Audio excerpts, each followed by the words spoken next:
আপনারা জেনে গেছেন যে মার্কিন যুক্তরাষ্ট্র আমেরিকা ডোনাল্ড ট্রাম্প ক্ষমতায় আসার পরপর বেশ কিছু কঠিন সিদ্ধান্ত নিয়েছে, যেগুলোর এফেক্ট সারা বিশ্বেই পড়ার কথা এবং পড়ছেও। সেগুলোর মধ্যে তারা বাংলাদেশ সহ বিভিন্ন দেশের বেশ কিছু ফান্ড স্থগিত করেছে। ইতিমধ্যেই দেশের অনেকগুলো এনজিও যারা মার্কিন ফান্ড নিয়ে কাজ করে তারা একটু শঙ্কার মধ্যে আছে কোন কোন খাতে কোন কোন ধরনের ফান্ড বন্ধ হয়েছে।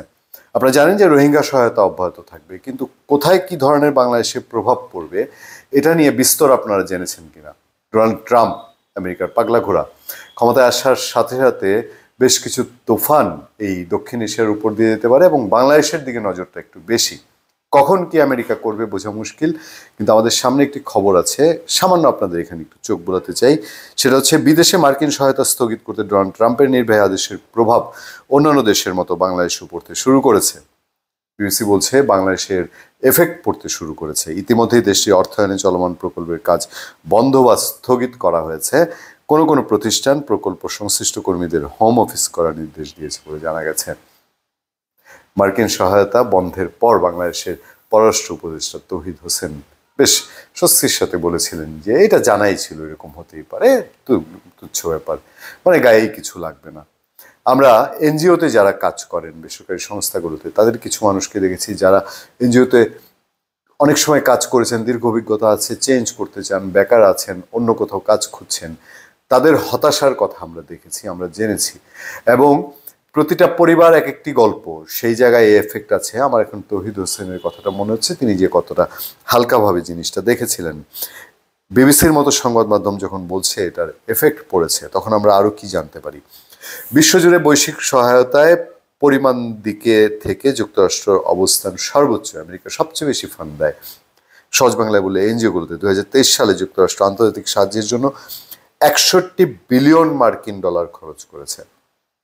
কিন্তু আমেরিকার ফার্স্ট নীতিকে প্রাধান্য দেয়া ডোনাল্ড ট্রাম্প, আমেরিকা ফার্স্ট এই নীতিকে প্রাধান্য দেয়া ডোনাল্ড ট্রাম্প ক্ষমতা যাওয়ার প্রথম দিনে প্রায় সব বৈশ্বিক সহায়তা কর্মসূচি স্থগিত করার নির্বাহী আদেশ জারি করেন। শুধু ইসরায়েল ও মিশরকে এর বাইরে রাখা হয়। আপাতত 3 মাসের জন্য স্থগিতাদেশ দেওয়া হয়েছে বলে নিশ্চিত হয়েছে বিবিসি। সহায়তার আওতায় থাকা প্রকল্পগুলো বর্তমান মার্কিন প্রশাসনের নীতির সাথে সামঞ্জস্যপূর্ণ তা খতিয়ে দেখা হচ্ছে। যুক্তরাষ্ট্র সরকারের বৈদেশিক সহায়তা সংক্রান্ত ওয়েবসাইটের তথ্য এখানে তুলে ধরা হয়েছে। এরপর আসছে United states agency for information development বা ইউএসএইড এর তথ্য বলছে এই অর্থ যেসব খাতে ব্যবহৃত হয়েছে তার মধ্যে রয়েছে বিভিন্ন সেক্টর, খাদ্য, কৃষি, শিক্ষা, স্বাস্থ্য, বিভিন্ন। এবং আপনারা জানেন বাংলাদেশের এনজিওগুলো এইসব সেক্টরেই কাজ করে। রোহিঙ্গা সহায়তা বরাদ্দ ছিল এতে, সেটা বন্ধ হয়নি। অন্যান্য বরাদ্দ হয়ে গেলেও রোহিঙ্গাদের খাদ্য পুষ্টির এই জায়গাটা তারা কন্টিনিউ রাখছে। কিন্তু 3 মাসের জন্য অন্যান্য সহায়তা প্রকল্পগুলো থমকে যাওয়া বাংলাদেশের উপর কী প্রভাব ফেলতে পারে, এতে কারা ক্ষতিগ্রস্ত হতে পারে, সেখানে বলা হচ্ছে খাদ্য নিরাপত্তা। বাংলাদেশে খাদ্য নিরাপত্তা নিশ্চিত করতে প্রকল্পের কথা বলা হয়েছে ইউএসএইডের তরফে। এর মাধ্যমে পুষ্টিকর খাদ্য প্রাপ্তির সুযোগ মেলে প্রকল্পের আওতাধীন জায়গায়। দক্ষিণাঞ্চলের 23টি জেলায় এমন প্রকল্প পরিচালিত হচ্ছিল বলে জানা গেছে। এর বাইরে বাংলাদেশের সুশাসন ও জবাবদিহিতা বৃদ্ধিতেও ইউএসএইডের বিভিন্ন প্রকল্প ছিল। তারপর পরিবেশ ও জ্বালানিতে, স্বাস্থ্য সেবায়, শিক্ষা, রোহিঙ্গা শরণার্থী ক্ষেত্রে। সুতরাং শিক্ষা, স্বাস্থ্যসেবা, পরিবেশ, মানবাধিকার, খাদ্য নিরাপত্তা, কৃষি, এই সেক্টরগুলো যে একটা অস্থিরতার মধ্যে পড়েছে সেটা বলতে কোনো দ্বিধা নেই। প্রকল্প বন্ধ স্থগিত করেছে উন্নয়ন সংস্থাগুলো। সেখানে বলা হচ্ছে যুক্তরাষ্ট্রের ঘোষণার পর বাংলাদেশ মোট 4টি দেশে 9টি কর্মসূচি স্থগিত করেছে সংস্থাটি। ব্র্যাকের নির্বাহী পরিচালক আসিফ সালে তিনি বলছেন বাংলাদেশে মার্কিন অর্থায়নের 6টি প্রকল্প স্থগিত করেছে তারা। এফেক্ট পড়বে না বলছে সরকার, কিন্তু বাংলাদেশে মার্কিন অর্থায়নের 6টি প্রজেক্ট অলরেডি বন্ধ হয়েছে। এর মধ্যে 3টি প্রজেক্টে সরাসরি 3টি প্রজেক্ট আমরা বাস্তবায়ন করি, যেটা ব্র্যাক বলছে। এর বাইরে বিভিন্ন দেশের কথা বলা হয়েছে। ডাইভার্সিটি ইনফ্লুয়েশনের বৈচিত্র্যের অন্তর্ভুক্তি প্রজেক্ট থাকলে বন্ধ করতে বলা হয়েছে। আমাদের নির্দিষ্টভাবে ডাইভার্সিটি ইনফ্লুয়েশন প্রোগ্রাম নাই নির্দিষ্টভাবে, ফলে একেবারে বন্ধ বা বাতিল করতে হয়নি, কিন্তু ডিরেক্ট ফান্ডের প্রজেক্টগুলো আপাতত স্থগিত রাখতে হয়েছে বলছেন ব্র্যাকের কর্মকর্তা।